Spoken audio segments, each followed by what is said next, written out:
Welcome to Food Friends, a podcast inspiring home cooks to try new dishes in the kitchen by sharing trusted recipes, tips, and friendship. Hi, I'm Sonia. And I'm Carrie. We met in Los Angeles over 15 years ago as personal chefs and haven't stopped talking about food since. We're so glad you're here. Hi, Sonia. Hi, Carrie. It's time for us to talk about hearty greens in the middle of winter when there's so many greens and people have like boxes of greens. There's greens all over the farmer's market. I love that we're wearing green, both of us.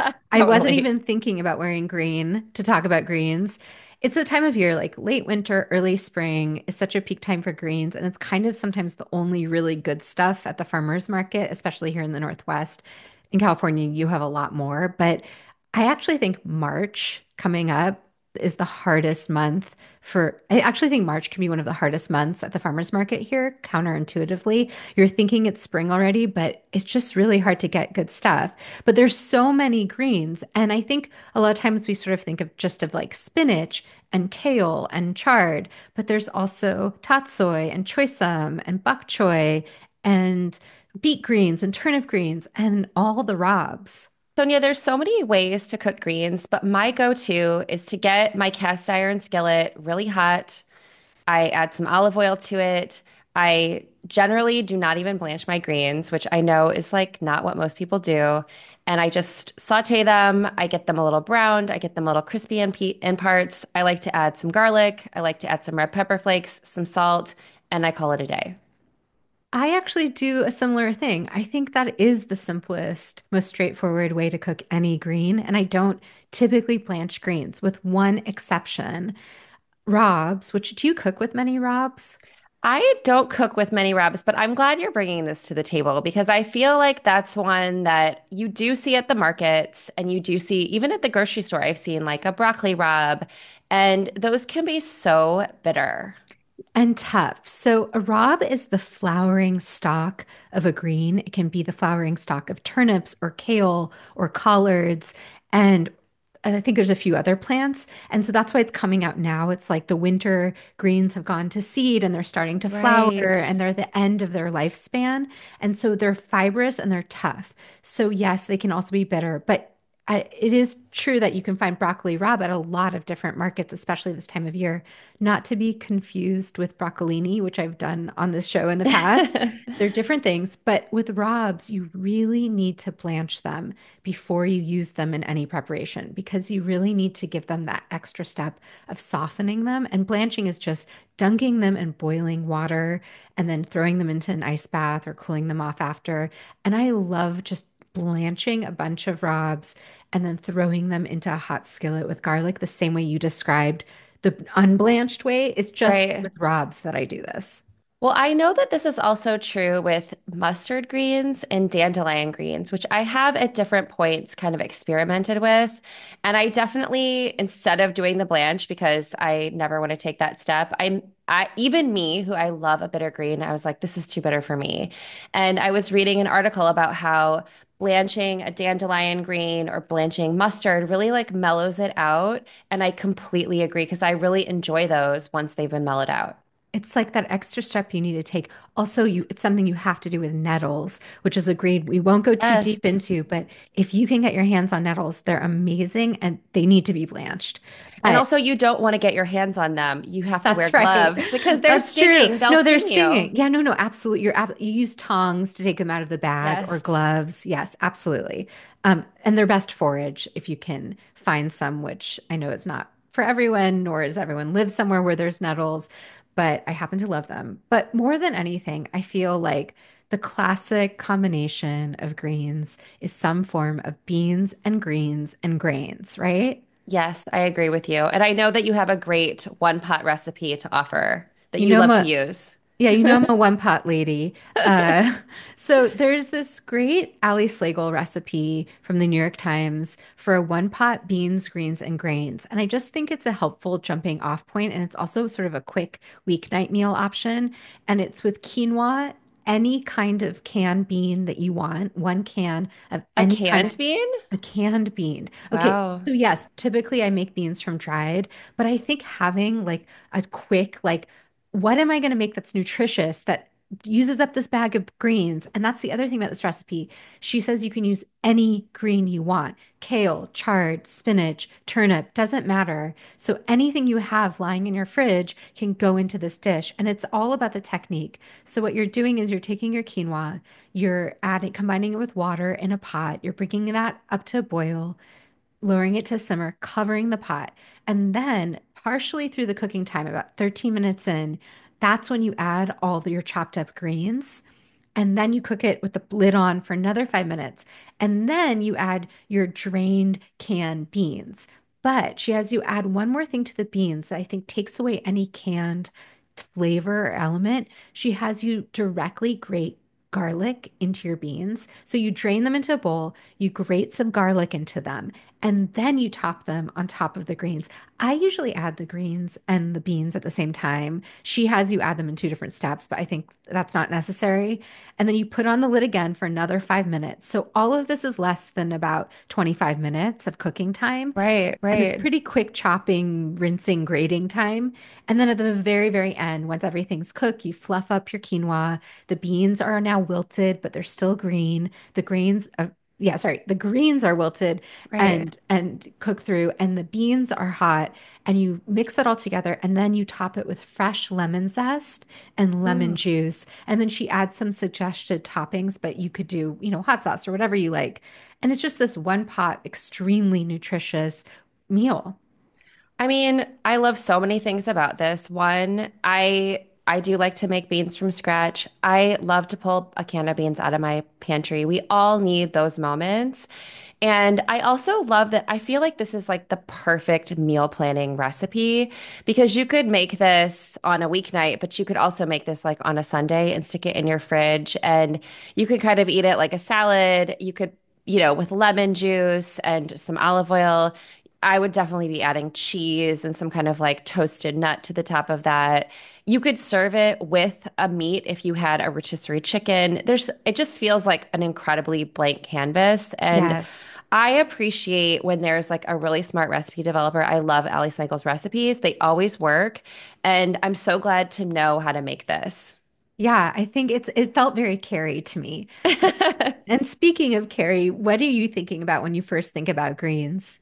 Well, I have a gratin that I want to offer to this conversation. And this was a gratin recipe that was shared by a friend of mine. And listen, I think we all know what a gratin is. It's like creamy and it has some kind of like crunchy topping and it's baked in the oven. What's interesting about this one is it's made with collard greens and it sort of takes that idea of braised collards and it turns it on its head and puts it into a gratin. So part of braising collards is you braise them in like a pork stock and which is what makes them silky and smoky and, really delicious. And instead of braising them in pork stock, you're taking like country ham, like the ham that I grew up, my father would always make ham at Thanksgiving and at Christmas. You take ham and you bake it in the oven till it's crispy like almost like overcooked. And you could do that with, they also suggest if you want to use prosciutto, you could definitely use bacon if you wanted to. So you really have this like crispy, porky, salty piece. And then you mix it in with toasted breadcrumbs. And then the rest is like a gratin. You blanch the greens, you cook them in some olive oil with garlic, onions. You make a bechamel like with some butter and flour and some milk or cream. And so then you have this creamy green, collard green element on the bottom with these like crispy, porky topping. Oh, And interesting. my friend shared this that he was going to make it at Thanksgiving, and he shared it like 2 days before Thanksgiving. So I haven't yet made it, but I just love that it has this. It's such a classic idea, collards and pork, but it's like this really refined way of doing it. So I'm going to try this recipe. Well, it also sounds a lot like cream spinach in a way. If you're taking a creamy element and a green element, which is such a classic pairing, it's a rich way to have greens, which I love, especially in a colder time of year when you want something more hearty and filling. And I love a cream spinach, so I love the sound of a greens gratin. I do have to say, if you don't eat pork, another great way to make collard greens is with smoked turkey, and that is a common Southern technique. So you can get smoked turkey legs often, and then you can add them to the base of your stock if you're doing like a long simmered collard. But I love collards, period. And there's this totally vegan version of kind of the vibe we're talking about. It's from Gregory Gourdet, who's a local Portland Haitian chef. He has one of the best restaurants in America. It's been like voted by a million places as best restaurant in America, including the New York Times. It's called Khan. And he's also an incredible recipe developer. And he eats so many vegetables and does them in interesting ways. So he has this recipe for coconut collard greens that I just love because it's like a creamed spinach and but it's not. So it's extremely simple, which I also love about it. You and it involves a few like tips and techniques. So you get out your skillet, you saute some garlic and ginger in oil. So you're getting that like blossomed and bloomed, but not too browned. And you don't want that bitterness of like a brown garlic. And then you add coconut milk. So you stop that cooking process. And you add coconut aminos. You could add soy sauce if you didn't have coconut aminos. And you let that reduce by half. Oh, wow. Yeah, so for like 12 minutes, you let that kind of simmer and infuse with all that garlic and ginger, but it also gets kind of like sweeter and thicker. And Right. It's like then, heavy cream. I mean, I'm sure once you yes, reduce it down, it becomes like a heavy cream, but it's yeah, coconut cream. but it's like coconut Right. milk. Yeah. Yes. And then you stir in, he has you chop up your collard greens into 1 inch shreds. So you remove that like fibrous center. Then you chop up your collard greens into classic 1 inch strips and you throw that into the reduced coconut milk for 3 minutes. That's it. So it's not a long simmered collard green like they would do with a ham hock or with a turkey leg in the South. It's a quick simmered collard green, but the infusion of that sort of 12-minute broth makes all the difference. Wow, that sounds so delicious. And it's funny, when you and I were talking about sharing these recipes, I actually went to a cookbook that I own called Collards and Coconuts by Von Diaz. And she has a recipe. It's her recipe is pretty standard in terms of making the collard greens with some coconut milk and but she serves it over coconut grits.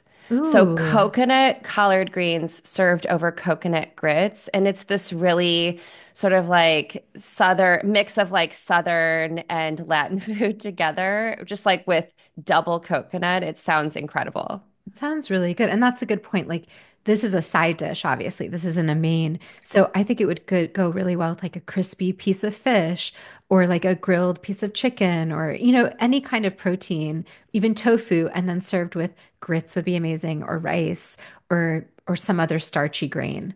Yeah, exactly. So, Sonia, I wanted to offer a fritter because we love fritters. And I was thinking about how can you make like a meatless meatball with greens? And I found several ideas, but there is this kale potato cake that Smitten Kitchen makes that I really love. And in a way, it's like a recipe, but she suggests a process. What's interesting about this recipe is that she adapted it from the 80s by a man named Burt Green. And it's as a way to give life to leftover mashed potatoes. And so, she says, and she offers like all these questions. It says, can you put cheese on them? Could you add more thinly sliced vegetables? Could you freeze them for future meals? Could you tuck them into school lunchbox? Yes, yes, and yes. So it's like, if you're folding greens into some kind of cooked potato, mashed potato, you're frying it, like there's such a blank canvas of what you can do with them. And I just love this idea of resurfacing, like using a potato to sort of add heft and to create this like fried fritter. Have you ever done something like this before? Yeah, because I think a green, like it's very hard to make a fritter entirely out of greens. Yes. I have made like a cabbage schnitzel before, which is purely cabbage, but it's not the same texture. And so it sort of reminds me of that. But the idea of taking cooked mashed potatoes, leftover mashed potatoes, and then combining them with any kind of sautéed green, I imagine you have to cook the greens before you can You don't have You to cook the don't. greens. No, that they you just chop them up really finely. And I looked up a couple recipes because do you remember that Deborah Madison cookbook that I found at a garage sale when I was visiting you in Portland? She Yes. she has a similar idea to this too, where you just like boil some potatoes and then you fold in eggs, breadcrumbs, chopped greens, and then you fry them in a pan and you serve them with romesco sauce. And so just imagine like this sort of green fritter with this like red romesco sauce is a sauce made out of like, tomatoes and Peppers. peppers and olive oil and usually some kind of nut like almonds or pine nuts or both. So it's really rich. And I just love this idea of like taking a green and making it this luxurious by adding potato to it. Yeah, I didn't realize you could do it with raw greens. What is the Deborah Madison book called? One, I have two. One is called Vegetable Literacy, and the other one is called Vegetarian Cooking for Everyone. And what I love about the cover of it is like she's standing on the cover, kind of like a boss. Like she's got like a spatula on the side of her shoulder. But she won like a James Beard Award for this book. I mean, it's a tome of vegetarian cooking. You gave me vegetable literacy and then you found the other book when you were here. But yeah, it's all the similar concept of like take a potato to be the base of any fritter and you're going to have a nice little crispy on the outside, soft on the center fritter. So combining that with greens is to me like a perfect marriage. And I love the idea of like sticking it in a lunchbox because Yes. a fritter is just such a great meal. And if you have some kind of dip or like even sour cream goes well with most fritters, like something incredibly simple. Romesco is delicious, obviously. It's just such a fun meal for any night of the week. And this is going to take us in a totally different direction, but I always think about greens as a filling for pastry. Don't you? I do. Well, we had a guest on, our friend I'm forgetting what her name is, Danielle. Oh, we had a guest on named Danielle Bell. She's a local caterer in Los Angeles. And one of the things that she makes is a greens pie with pastry that I just love so much. So I feel like sort of in that spanakopita kind of family of pastry and greens. It's a great combination. Well, years ago, I learned about this Turkish pastry called poğaça, and I'm sorry if I'm pronouncing it badly because it's spelled like Pojaca, but it's pronounced poğaça. Because my brother's former wife is Turkish, and her mother, who is Turkish, would come to visit. And she's one of the most incredible cooks I've ever met, Aisha. And she taught me how to make this. It's a savory pastry that's filled with spinach and feta, but it's different than spanakopita. It's different than like an empanada. It's its own Turkish dish. And of course, like many favorite dishes of any cuisine, each person makes it slightly differently. So I'm not going to claim like that I know that this is the definitive way. This is the way she taught me. And I ended up posting it on my blog with her permission. And it ended up being one of my most popular recipes. So I think Oh, it is wow. quite a popular like dish worldwide. But it's pretty simple for a pastry. You make a dough that consists of a couple important ingredients, one of which is yogurt and the other is melted butter. Interesting. I would never. Okay. Yeah, so it's not like a It's pie a soft dough. dough. It's a soft dough. So you're combining your flour, your yogurt, your melted butter, and eggs. It's quite rich and Wow. it's quite sticky. And that's how it's meant to be. And I remember when she taught me, she was like, "Oh, I don't even let the dough rest. I just immediately like mix it up. It just shouldn't be sticky to your hands. It should just, but it will feel kind of wet, but it won't stick to your hands. And if it does, you add a little more flour." And she says, but some of her family members are like, it must be in the fridge for 2 hours before you use it. I think I split the difference and like chilled it for 30 minutes just to Okay. help it firm up because it makes it easier to roll out. And then while it's like firming up, it's when I made the filling. The filling is frozen spinach that's been, sort of squeezed the moisture out, combined with scallions and feta and loads of dill. So just like spanakopita, that dill is essential. And the Right. scallions add a sort of nice herby, sharp note too. So it's a pretty simple, like you mix it all together in a saute pan with a little garlic. You get that just heated through. You let it cool down. You roll out your dough and you cut out little circles or you form little circles. You So fill it they're small. It's like an individual little hand pie kind of. exactly, or like Okay. it's like an empanada shape. It's Okay. very similar, but she makes them even tiny bit smaller, which I love. And then you brush them with an egg wash. You sprinkle them with sesame seeds, which I love too. I love a I sesame love seed that too. I topping, love a sesame seed. right? Yes. And then Yeah. you bake them for 20 minutes at 350. It's not that hard for a pastry, and it's just such a light, tender, flaky dough, but without like that difficulty of pie dough. Well, I also love that it leans on a couple of shortcuts, which is like a frozen spinach. Like you just thaw it Yes. out and you make a pretty simple filling. And it's, you know, those are such classic flavors, the spinach, the feta, the dill. But you have this really beautiful element of like making, of making the pastry yourself, you know? I love Yeah. that. Well, Sonia, I also have a similar yet different idea that I want to share. Um, I have made stuffed collards, and you experienced these many years ago, at least 10 years ago. I did a dinner party with all greens. All the Wait, different wait, wait. dishes were I green. have to tell the listeners. I feel like you're going to undersell yourself. Okay, years and years ago, and can't believe we haven't talked about this sooner. You organized a whole event called like a greens party, I think It it was was. called Tall, Dark, and Leafy, a greens party.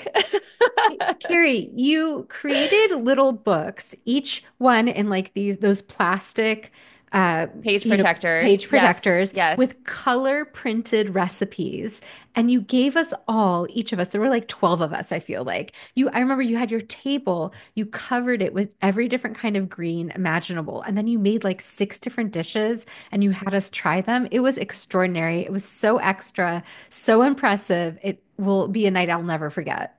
Well, thank you for that lovely shout out. I will read the menu to you. I made 5 dishes. It Okay. was purple kale, purple cabbage, and carrot latkes, a polenta al forno with chard and ricotta, collards stuffed with brown rice, currants, and pine nuts, which is what I'm about to talk about, frascatelli with pecorino and mustard greens, which is a kind of like homemade pasta, but it's very minimal. And then a griddled sourdough with caramelized cabbage, Dubliner, and crisp apple, which is basically a grilled cheese. So it was fun. I did not grow up eating any greens besides spinach. I grew up with, and we would eat like spinach salads and we would eat spinach and a few things. But like at some point in my 20s, it felt like kale was everywhere. And I was so reading so many articles and there were so many recipes I wanted to try. And I had moved into this tiny little bungalow and I was finally had access to like my grandmother's china. Like I had space to like put it and to use it. And so I thought, I'm gonna have a dinner party. I'm gonna make it all vegetarian. I'm gonna invite all these girls. And I did go to Kinko's and print off like all the recipes in color, which was really fun. So out of that party came this stuffed collard recipe, which I think is really incredible. And it's a Martha Rose Schulman recipe from the New York Times from like 2010, from like many, many years ago. Actually, yeah, from the 1st of January on 2010. And she says, if greens, raisins, nuts, and grains of rice symbolize prosperity, you do well to make this recipe for your New Year's Eve party. Collards can stand up to long simmering, and this is a typical Greek dolmades filling. So it's essentially like stuffed grape leaves. Okay. And Collards. but you do Yeah. it with collards. And so, you what I really love her instruction is like usually I just strip the middle, the middle vein out of the greens. And she says like you really want these to be so you should use a paring knife to do it, to pull out the middle rib. And then you very gently blanch them just so that they're pliable and set those aside. And then you make a really typical like rice, toasted pine nut. You cook onion, garlic, there's a touch of sugar, toasted pine nuts, currants, a can of tomatoes with their juice, cinnamon, allspice, and medium grain rice. And you add a cup of water and you par cook it. Once that's cooked and all the liquid has been absorbed, then you let them rest and cool a little bit and you add a bunch of fresh mint and dill. And then you fill your collard greens, you make these little packages and she walks you through it. I was really nervous when I started doing it, but I was like, once you get the hang of it, it's actually a lot like making your cabbage rolls. And then you put them into a pan, like a shallow skillet, and you add lemon juice, a little bit of water, lemon slices, and she recommends that you put a piece of parchment paper and a plate on top and then put the top on so that as they're sort of simmering for like 25 minutes, that they stay intact. And once they're cooked, you can serve them warm, you can serve them cold, they can sit in your fridge for a few days. It's like a really elevated, healthy, delicious, lemony, herby. It's incredible. They're really delicious. It definitely sounds like project cooking, but in Yes. a way that delivers big results. Because I love the idea of like a stuffed grape leaf without the grape leaves, because it can be kind of tricky to find grape leaves, and sometimes they're very sour. And so the idea of a bright green, fresh collard with this sort of like sweet and savory, nutty filling that's totally vegan, vegetarian, and it has that like protein, which makes you feel full, but then it has this like celebration of the green that wraps it. Yeah, it's not the easiest recipe in the world, that's for sure, but it is so yummy. And I remember it. I remember that dish and it being one of the standouts of the night. So I'm so glad you shared that. Such a treat, worth trying. And to go in a completely different direction to complete ease, because we both mentioned sort of project cooking recipes. I mean, truly one of my favorite things about greens is a simple stir fry. And I'm a big Asian greens eater.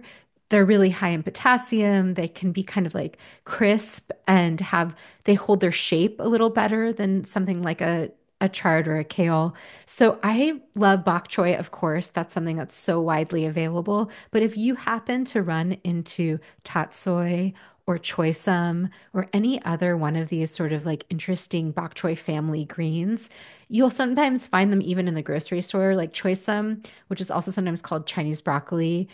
I can sometimes find at the market and certainly at like an H Mart. And it's almost like a cross between bok choy and broccoli and flavor. And I'm obsessed with it. But I found this beautiful recipe. It's like this Chinese dad, it's this dad who cooks Asian greens and who had a restaurant, and he's showing you like his way of preparing any one of these greens. So you can really change it up, but you're trimming your bok choy for, using that as an example. All of them are sort of similar. So trim your greens and make sure that you're like really rinsing them extremely well.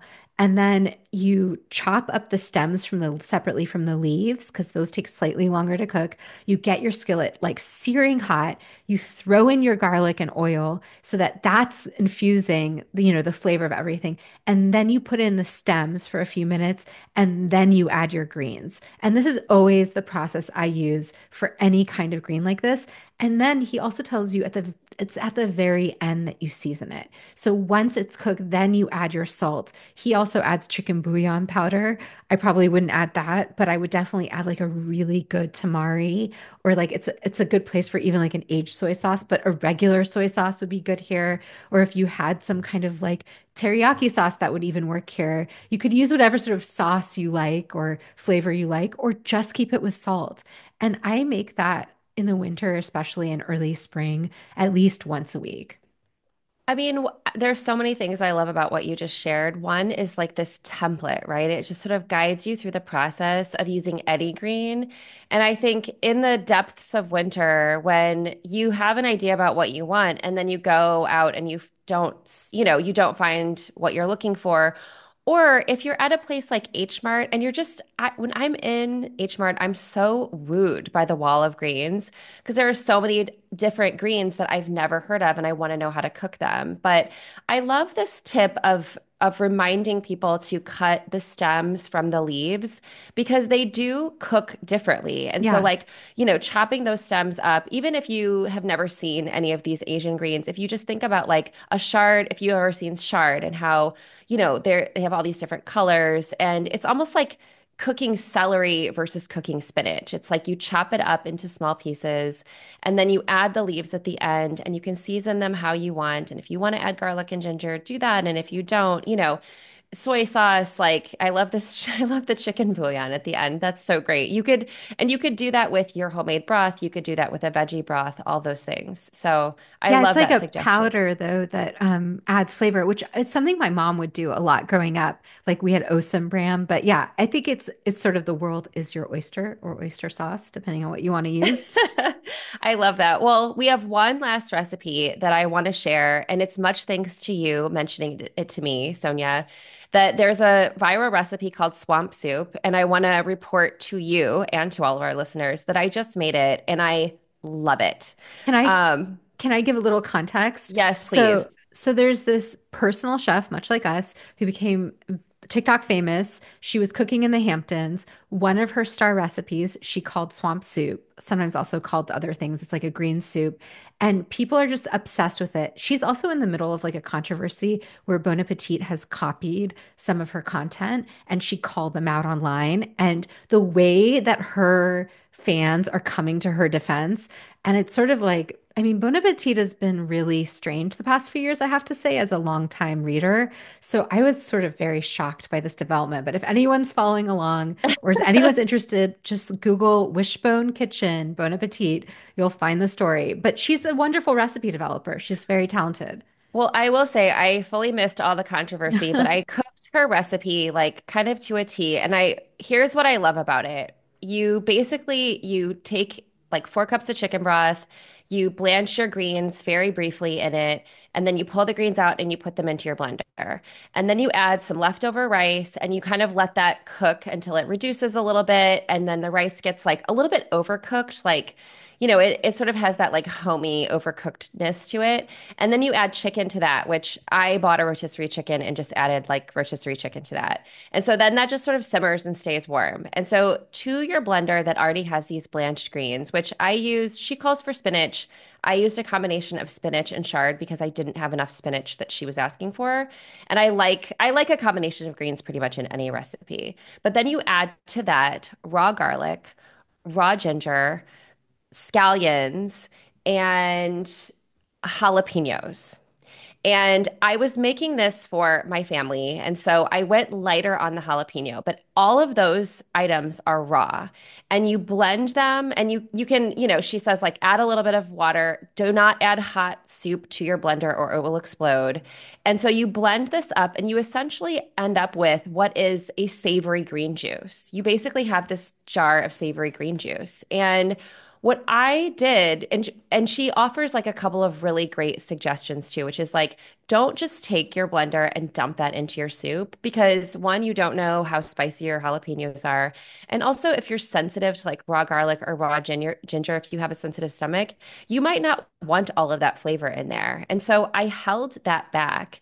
I tasted it. I kept tasting it because to me, the green juice was already so delicious. Like I would eat that soup like alone. You would eat it But as a then soup, just like that blended I would eat mixture. it as a soup. It was so savory and well flavored, and I loved the flavor of the jalapeno. I really did that like vegetal flavor. It was like only slightly spicy. It was so delicious. But then you just pour as much of that as you want into this broth with rice and chicken. And like it also happened to rain in LA yesterday when I was making this recipe. And my son had a friend over, and the four of us, like, like we just ate our bowl of soup in like 3 minutes flat. Like it was so delicious. There's just one question I have. So, okay, you blanch in the chicken broth, which you can make or buy. You put those blanched greens in your blender, which you're later going to combine with the jalapeno and the garlic and the ginger and all that stuff.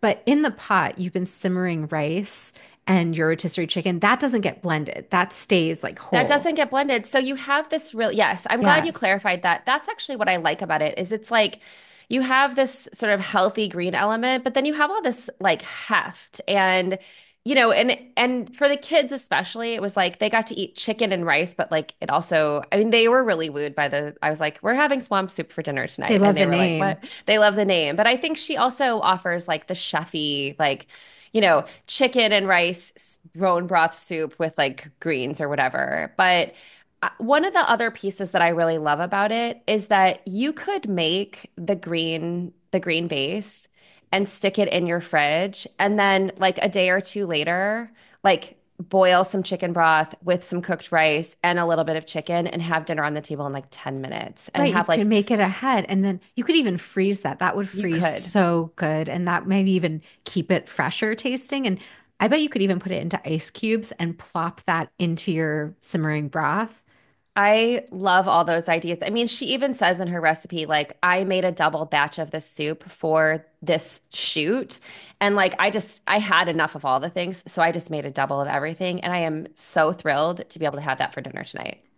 I'm so glad you're always our guinea pig and that you test this out because I've been eyeing this soup. That's why I told you about it. I was like, if I tell Carrie about it, maybe she'll make it because you're not that I don't want to make it, but you're so much better at like finding a recipe and making it than I am. This is why I love these conversations. So thank you for doing this labor for discovering it.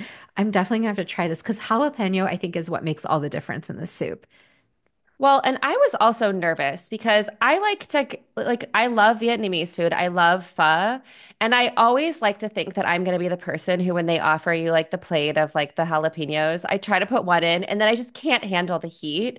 I really followed her recipe well, and it's a well-written recipe and it just it's really from someone who cooks all the time. And she very much reminded me of myself when I was cooking all the time for clients and for you. And just thinking about like her suggestions, I was like, oh, she's a person who's just like in the kitchen all the time. And Yeah, that's what a those people personal too. chef is. Yeah. Yeah, it's But also a home cook. Like you're yeah. always looking for these, these ways and tips to make the time that you spend more yield more than what you're adding, you know? Well, I'm sure there's many, many more greens recipes we could talk about. I feel like I could talk to you about this for days and days and days. Yes, agreed. But we'll stop here and maybe we'll do another episode in a few weeks. All Okay, until next time. right, until next time. Bye. Bye. Thanks for being our food friend. If you enjoyed our podcast, please subscribe, leave us a review, and share this episode with friends. We love hearing from you, so follow us on Instagram or drop us a line at foodfriendspodcast.com. Yes, we'd love to hear from you and your food friends. Happy cooking and eating.